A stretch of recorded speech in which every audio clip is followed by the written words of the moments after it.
This day in sports history. This episode is brought to you by Sterling Soap Company. Fellas, you've heard the phrase, look good, feel good, right? But why not add smell good to that too? That's where Sterling Soap Company comes in. First, Sterling Soap is 100% natural and has a wide variety of bath soaps, shave soaps, beard balm, lotions, and cologne. Second, there's a scent just for you.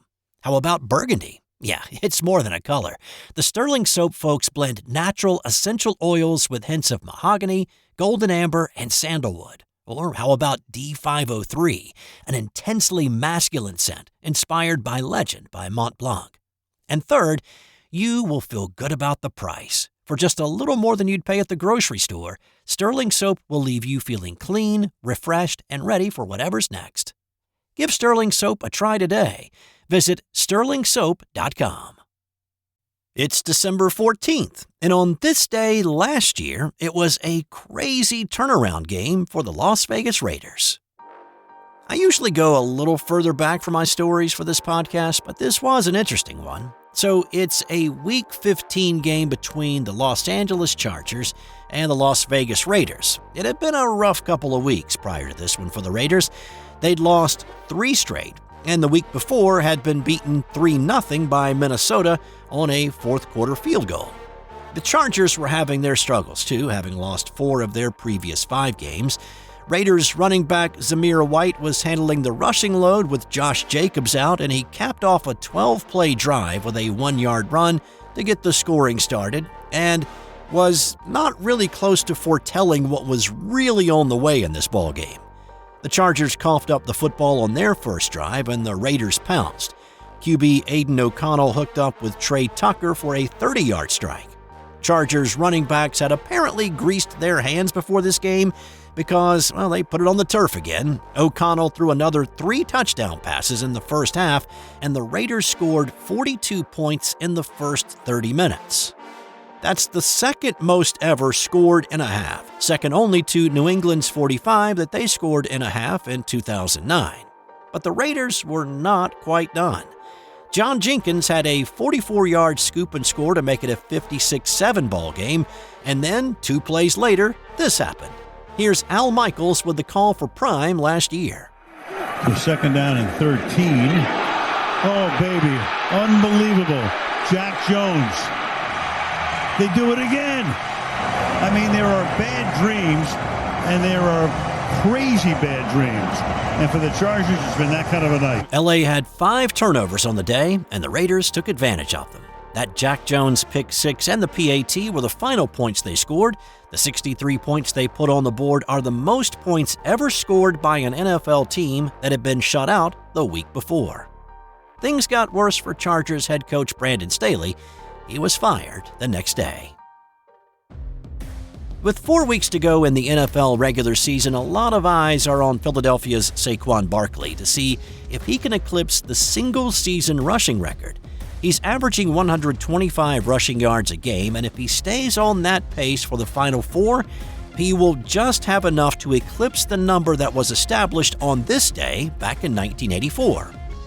The LA Rams' Eric Dickerson had already topped O.J. Simpson's record of 2003 rushing yards the week prior when he went for 215 against the Houston Oilers. This was the final week of the '84 season, and Dickerson was facing the league's best defense in the San Francisco 49ers. So it's understandable that he dropped off a little bit and gained only 98 yards on 26 carries and scored once in this game. He sat out most of the fourth quarter, and the Rams came up a little bit short on the scoreboard, losing 19-16.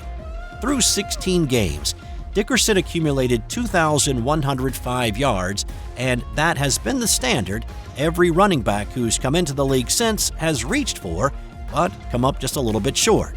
Adrian Peterson came the closest at 2,097 yards back in 2012, and then Derrick Henry chased the dream more recently, getting to 2,027 in 2020.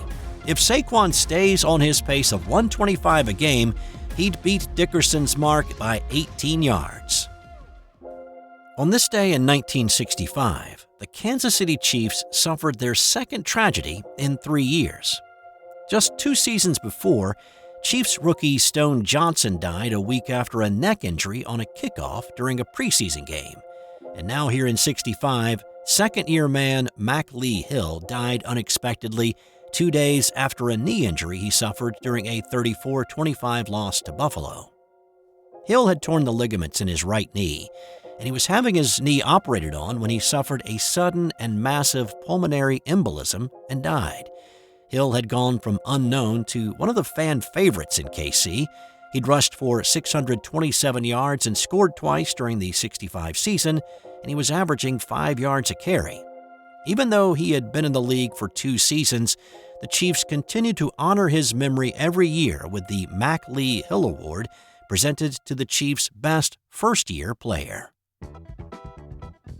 On this day in 2021, Steph Curry became the all-time leading three-point shooter in the NBA. In a sold-out Madison Square Garden, the Golden State Warriors were playing the New York Knicks that night, with Curry needing 1 3 to tie and 2 to break Ray Allen's record of 2,973 three-pointers made.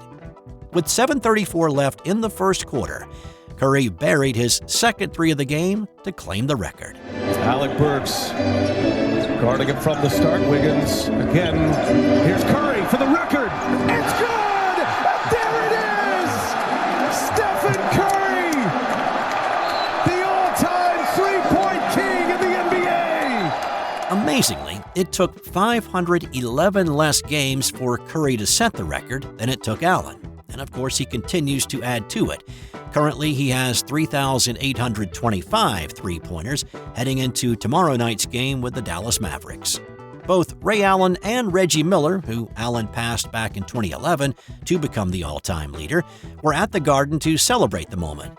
Miller was the analyst on the television broadcast for the game. The game was paused to acknowledge the moment. The game ball he just used to set the record was given to him, which he gave to his father Dell in an emotional courtside moment. Of course, Dell was a fantastic shooter in his own right in his 16 seasons in the NBA. In addition to his career mark, Steph Curry also holds the mark for most three-pointers made in a season, a month, and a week. However, he does not hold the mark for most in a game or a quarter. Those records are held by his former teammate and current Dallas Maverick, at least for now, Klay Thompson. And again, the Warriors and the Mavericks play tomorrow night. But on this day in 2021, Steph Curry became the undisputed three-point king of the NBA. Are you a hockey fan? Then you'll love Eric Zweig's new book, Hockey Hall of Fame True Stories 2. It's a treasure trove of untold tales, bizarre incidents, and captivating trivia that will leave even the most devoted puckhead astounded. The intense rivalries, epic showdowns, and historic clashes that shaped the NHL's early years, it's all in there. Zweig uncovers the true stories that helped shape the sport, ensuring that you will never look at hockey the same way again. Check out Hockey Hall of Fame True Stories 2 on Amazon or wherever fine books are sold.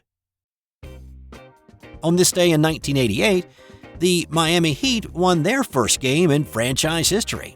This was season number 1 for the Heat, and so far, they'd played 17 games and lost every one of them. By contrast, the other expansion team in the league, the Charlotte Hornets, had beaten the Los Angeles Clippers in their third game and already had 5 wins by this point.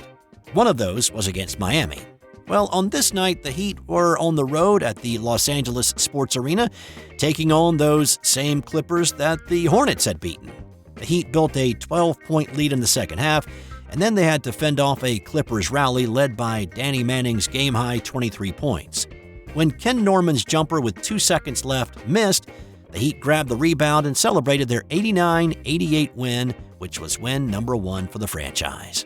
Grant Long, Pat Cummings, and Billy Thompson each scored 15 points for the Heat.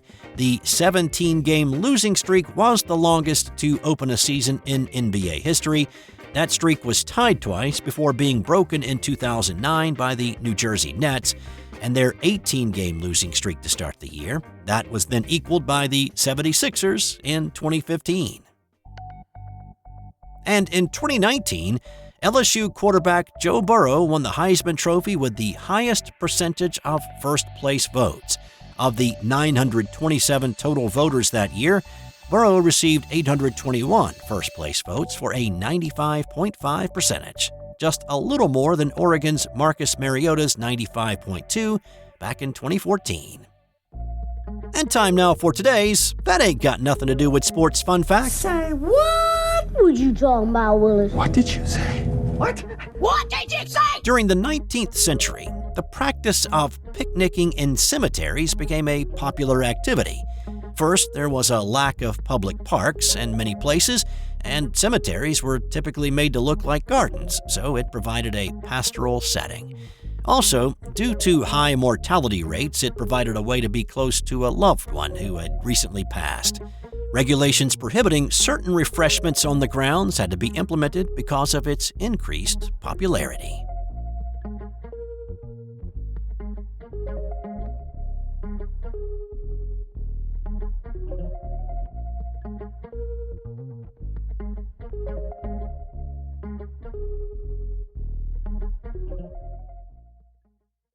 Hey, this is Steve White, the host of This Day in Sports History.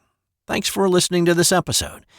One quick thing, I'm up for an award. I made the short list for the best sports talk podcast in 2024, and there are some heavy hitters in this category, such as the Kelsey brothers, Scott Van Pelt, and Bill Rhoden. Now, there's not much hope for me winning this category against those guys, but if you're a fan of the show, then you may know that one of my favorite sports movies is Will Ferrell's Semi-Pro, and one of the things in that movie is his effort to get his team to finish in fourth place. So I've kind of poached that idea and would love for you to help me finish in fourth place. I put a link in the show notes that will take you to the page where you can vote. You can only vote once in the category, so if you would cast your vote for my podcast, that would be awesome. And if you want to vote for Scott Van Pelt or the Kelsey brothers, I get it. Those guys are really good. And they've got a lot of backing and support on their end.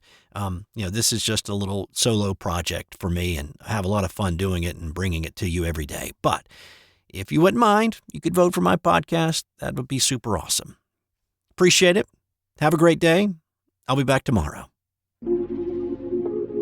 This has been an original Thrive Suite production.